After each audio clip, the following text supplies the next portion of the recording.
আজকে আমরা বুয়েট অ্যাডমিশন সিরিজের প্রথম প্রবলেমটা সলভ করব। প্রবলেমটা ম্যাট্রিক্স চ্যাপ্টার থেকে।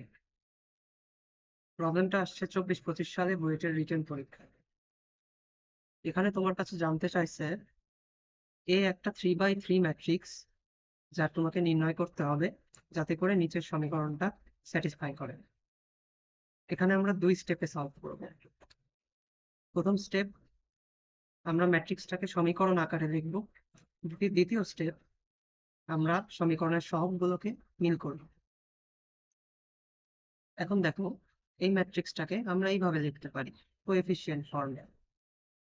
এখন এই ম্যাট্রিক্সটা গুণ করলে আমরা 3টা সমীকরণ পাবো। এই হলো আমাদের 3টা সমীকরণ। সমীকরণের ডান পাশকে আমরা মিল করার জন্য একটু চেঞ্জ করে লিখতে পারি, এইভাবে লিখতে পারি। এখন দেখো, আমরা ম্যাট্রিক্সের প্রত্যেকটা কোএফিসিয়েন্টের জন্য কিন্তু ভ্যালু পেয়ে গেছি।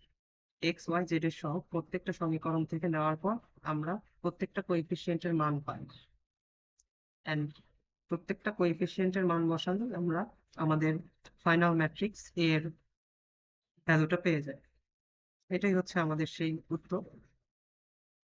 সো দেখা হচ্ছে নেক্সট ভিডিওতে।